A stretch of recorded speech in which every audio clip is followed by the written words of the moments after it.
Hey guys, you're watching Daniel and Gian, and today we're going to be doing a full review of, and don't crucify me here, Mardkodar Nahin Hota. I hope I said that right. The Man Who Feels No Pain is the English title. Yeah. What did you think about it? I thoroughly enjoyed it. To be honest with you, I pretty much liked the whole thing. If I had an issue with anything, it was the very end of the movie, and we can get to that. We can talk about why. It was just a quirky action movie. It was a quirky Indian film. It had a simple story. Super simple. The stakes were simple. Super simple. But solid. Everything was very solid. The choreography, in terms of the fight choreography, was fucking great. Right. Like, at no point, even though you and I talk about all the time how kung fu movies are kind of ruined now because of the UFC, because we know how, like, what those moves would actually do in the real life, like nothing for the most part. You know what convinced me and made me forget about everything? The movie made me believe that there was this one-legged karate master, and I believed that he was kicking everybody's ass. And so the fact that the movie convinced me of that, I was sold for the rest of the movie. Yeah. So, like, kudos for them doing that, like, lost tape and then making him a character.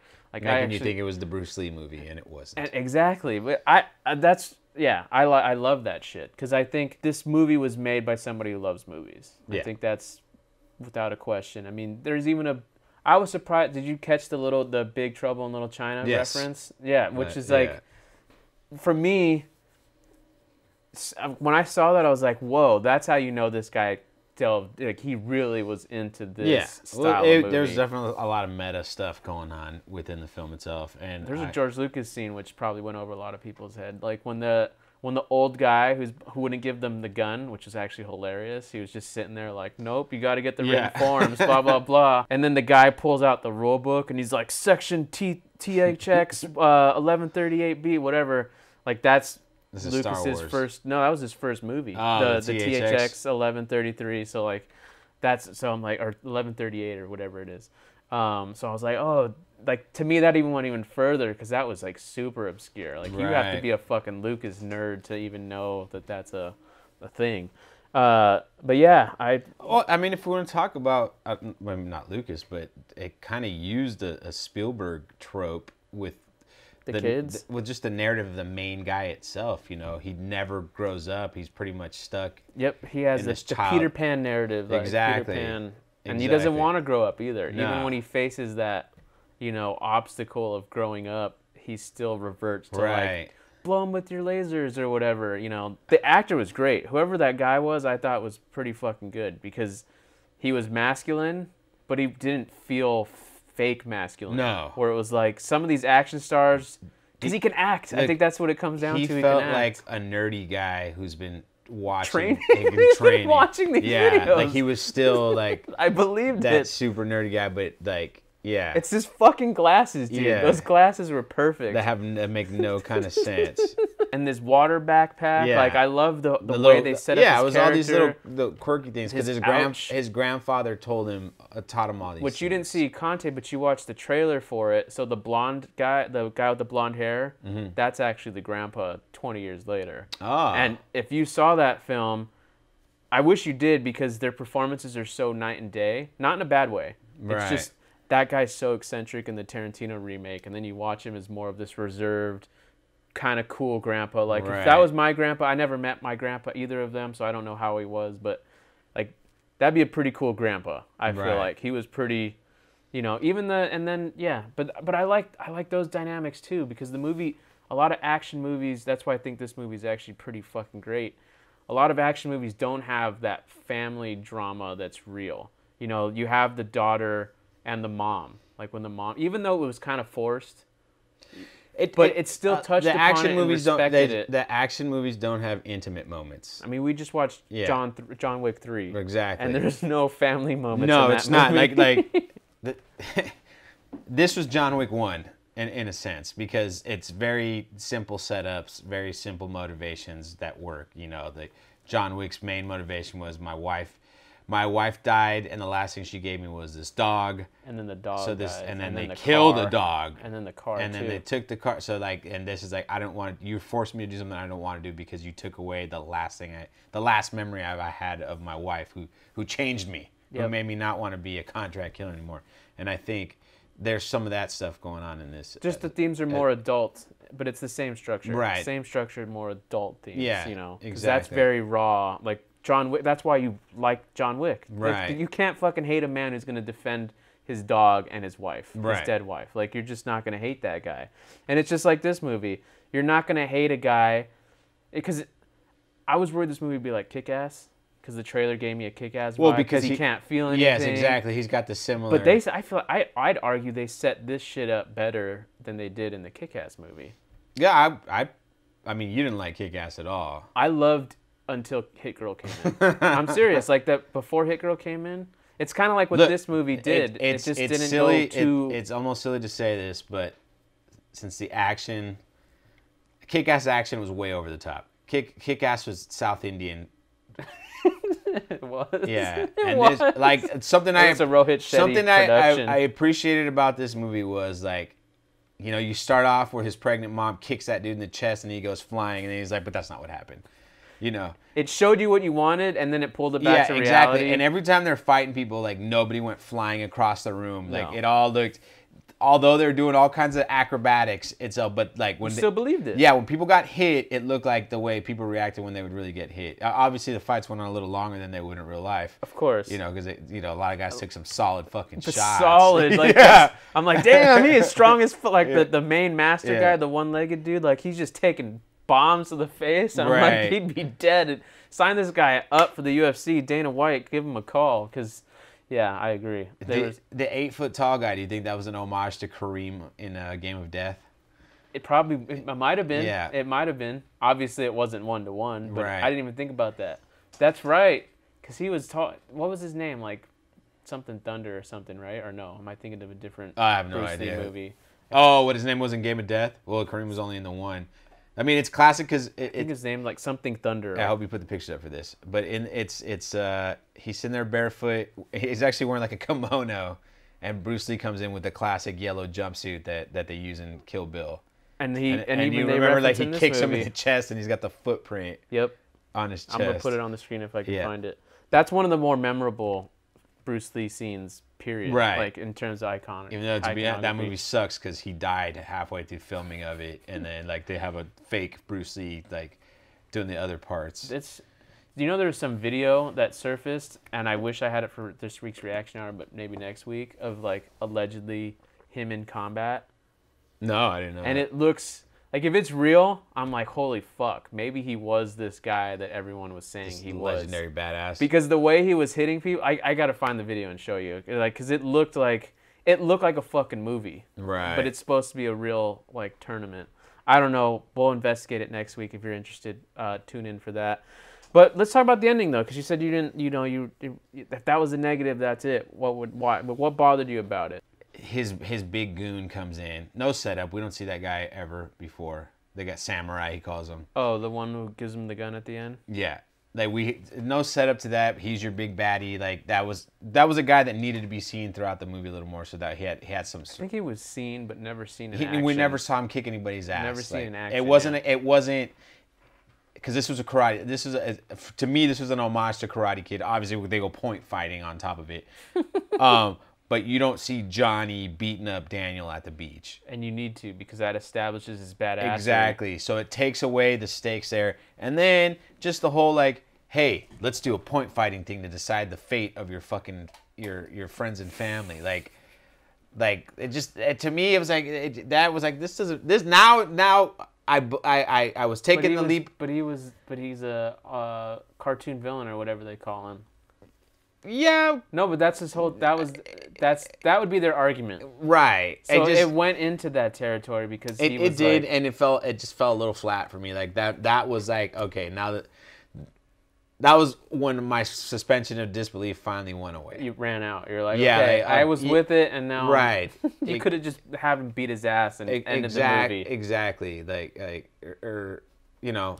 If anybody should have been the big baddie, they both trained karate together with their dad, except he's got 2 legs. So he really should have fought instead of having his goons fight for him. So really, your argument is not necessarily the events, but the setup to the events. Yeah. Because that's technically that's when his arc is complete. Right. He becomes Karate Man there after he he breaks his leg. Yeah. And then he has to use the crutch, and he literally becomes the Karate Man. Exactly. But so like for me, that's an essential part. But I think you're right, where I would have been way more involved I might have been way more involved if he was fighting the tall guy or something, because at least we saw the tall guy in action, or the guy who runs away. You know, that was funny too. We needed to see more losses, and he did get a loss. Obviously, like he almost dies, and then it rains. You know, which Jesus, that was a monsoon on his face. Yeah. He spit up like a half a gallon of water because he was about to drown. Which, and the water thing was also kind of like that wasn't like fully like. It was convenient. It was definitely set up perfectly, I feel like, and then it disappeared when it didn't need to be there, and it popped up when it did. So right. It wasn't like I'm on a 30-minute timer and I need to drink water all the time. I had used it as that was a placebo, and then when his grandfather's like, water, screaming, you know, and then everybody wakes up when the rain hits them. Oh, I see what you're saying. Yeah, I was like, okay, like the water needed a little bit. This is nitpicky stuff. Listen, what I liked about this film was all these intimate moments you had, you know, in between the violence, in between the action sequences. He did get laid. He got laid. Which was the way it went down was cool as well, you know. But I just like the fact that this guy has a strange condition. His dad is basically ashamed of him and tries to keep him. But his grandpa was like, no. Exactly. If grandpa wants him to be, his grandpa's a weirdo hippie, you know, who I guess was like with his own daughter was kind of like that as well. And made this kid believe so much that when he finally breaks out, he doesn't lose that sense of wonder he has as a child. It's still there.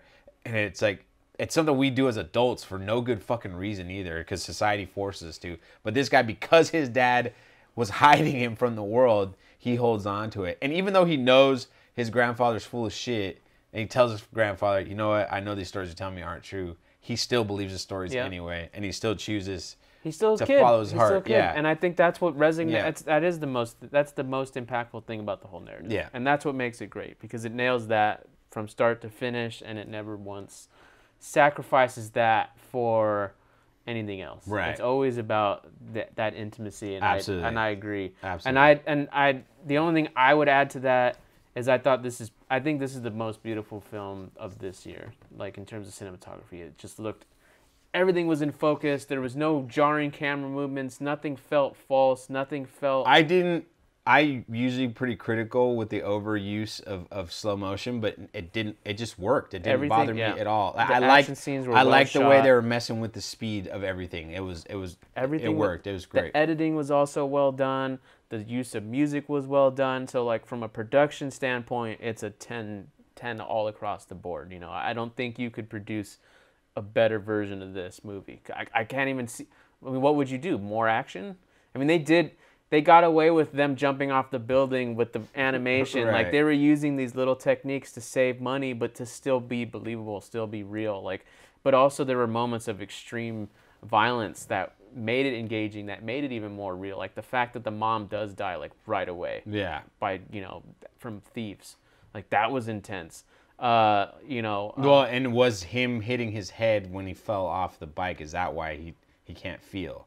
It could be. Because that's what I interpreted as, because he had the little mark on his head. Yeah, it could be. You know? And it could be. But the fact that it did that's also pretty, like, strong. And we go right into, like, you see, like, two men raising this child, and they have no idea what the hell they're doing. Yeah, and you see it, and then there's other deaths. Dad just stressing out. He throws the freaking dad off the roof of the building. Yes. Of the girl, like his future girlfriend's build. Like, I like how they set up the sequel too, potentially. Like they're getting chased by all these fucking. Right.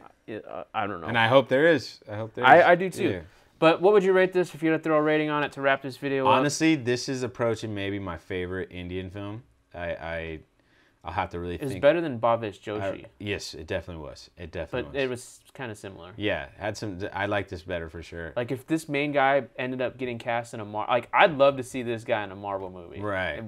Like even this fucking character in a Marvel movie. Like for reals, like this guy could be in the MCU. Yeah. Like imagine this guy fighting alongside Spider-Man or something. Like anything. You know. Doctor who would be like Iron Fist goes to India. I was gonna say who would be in his like wheelhouse of other characters. Well, he doesn't have superpowers, so he'd be in like the Netflix stuff, like those kind of characters. Lower, like Daredevil. Yeah.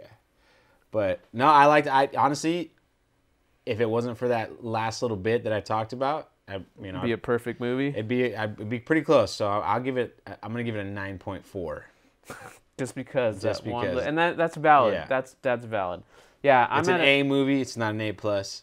I'm at a solid 9 because I don't know. I go flip back and forth. Sometimes I'm a fan of the point system, and then sometimes I'm just a fan of the number.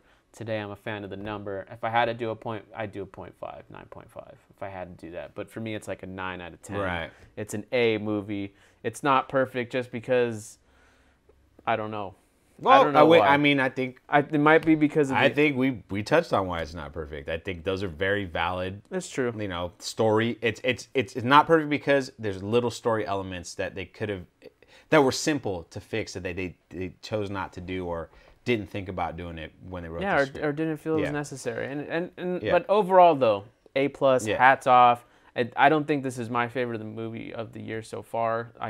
It still goes to super deluxe. If we're talking about Hindi cinema though, it's still gonna be Sonchariya. Like that's how much I enjoyed Well, that. I haven't seen those, so but those are different movies. Yeah. They're just different genres. So, and if you guys like, honestly, if you haven't watched this movie yet, check it out, man. Yeah, like you're doing yourself a disservice by not watching it. I don't know how much money this didn't make. Yeah, it didn't make. You know, like they just released it last month, and now it's already on Netflix.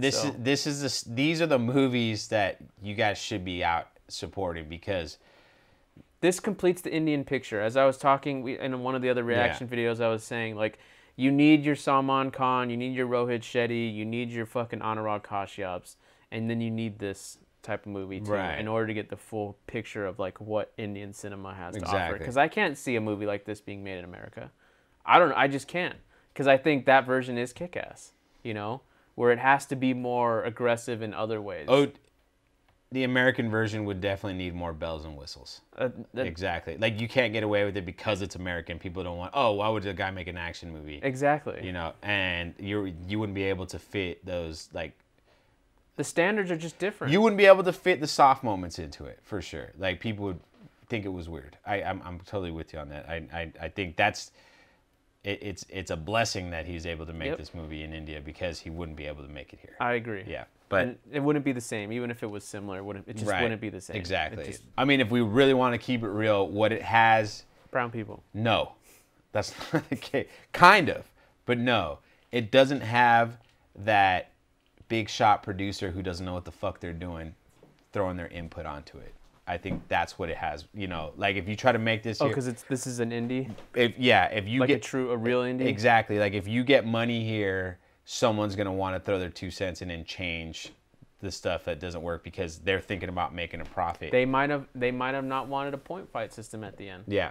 And I'm not saying you're wrong, but that might be the American influence where it's like, okay, they're not gonna buy this, and then who knows, you know? So I'm with you 100% because there's definitely that oversight. But anyways, that's going to do it for us, guys. Thanks for watching. Hope you enjoyed the review. Make sure to check out our other reviews if you haven't done so already. And we will see you next time. Thanks for watching.